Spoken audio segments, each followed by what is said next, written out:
Hi hello எல்லோரும் எப்படி இருக்கீங்க? நல்லா இருக்கீங்களா? இன்றைக்கி நம்ம என்ன பார்க்க போகிறோம்னாக்கும் பச்சரிசி மாவில் புட்டு எப்படி செய்கிறது அப்படின்றத பார்க்க போகிறோம். அதுக்கு தேவையான பொருள் என்னென்ன அப்படின்னு கேட்டிங்கன்னா, வெந்நீர் கொஞ்சோண்டு காய வச்சுக்கோங்க. அதுக்கு தேவையான அளவு உப்பு போட்டுக்கோங்க. உப்பு போட்டுட்டு உங்களுக்கு எத்தனை பேர் இருக்கீங்களோ அதுக்கு தகுந்த மாதிரி மாவு எடுத்துக்கோங்க.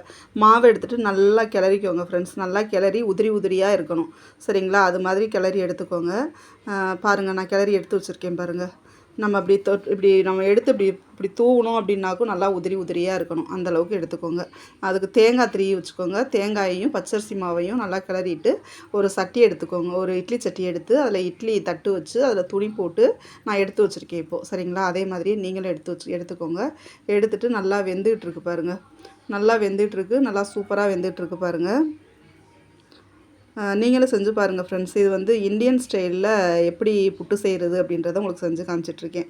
அன்னைக்கு செஞ்சது வந்து கேரளா ஸ்டைலில் செஞ்சு காமிச்சு, இது வந்து இந்தியன் ஸ்டைல் புட்டு. ஓகேங்களா? சூப்பராக இருக்கும். நமக்கு வந்து ரெடி ஆயிடுச்சு புட்டு. ரெடி ஆகிட்டு இப்போ நான் சாப்பிட்டுட்ருக்கேன். இதுக்கு சைடிஷாக என்ன வச்சுக்கலாம் அப்படின்னு கேட்டிங்கன்னாக்கும், சர்க்கரை போட்டுக்கோங்க. கொஞ்சம் நல்லெண்ணெய் ஊற்றிக்கோங்க. பிடிச்சவங்க நெய் கூட ஊற்றிக்கலாம். வாழைப்பழம் வச்சுக்கோங்க. வாழைப்பழம் வச்சு சாப்பிட்டிங்கன்னா செம்மையாக சூப்பராக இருக்கும் ஃப்ரெண்ட்ஸ். தேங்க்யூ. வீடியோ பிடிச்சிருந்தா லைக் பண்ணுங்கள், கமெண்ட் பண்ணுங்கள்.